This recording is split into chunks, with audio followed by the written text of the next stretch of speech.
I graduated from college in 1995. I ended up meeting my husband, Sean. After that, we ended up getting married. At that time, we had then 2 girls. It was 2001 when my life kind of suddenly came to a screaming halt. I ended up finding out that he was involved in some pretty heavy drugs and alcohol.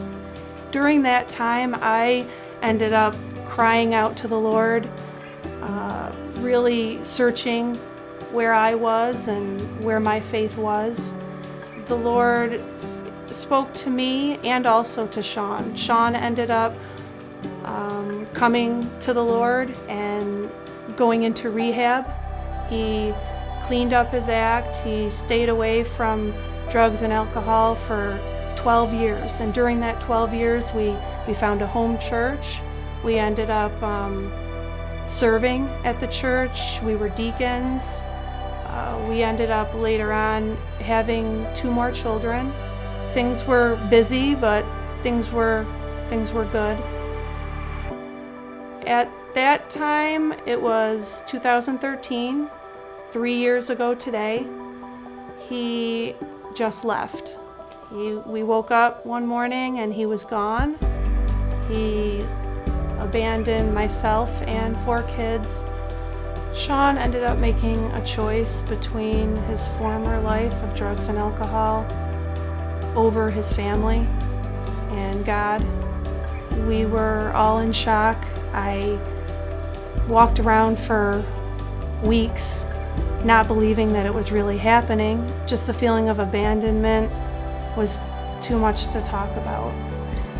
My biggest struggle through this time was how to get through each day, just the day-to-day, how I was going to raise the kids myself, how I was going to be able to teach them about the Lord by myself. I had put, Sean as my God. I had put him as my number one, and I felt like I was unable to move forward and be the mom that I needed to be for the kids.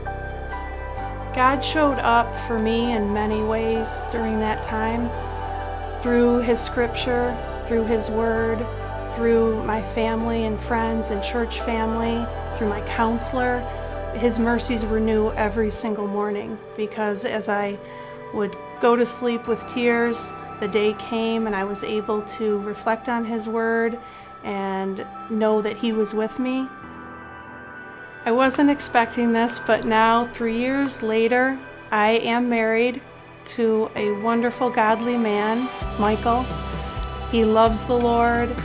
He is honest and kind and sweet and loving, and the list could go on and on.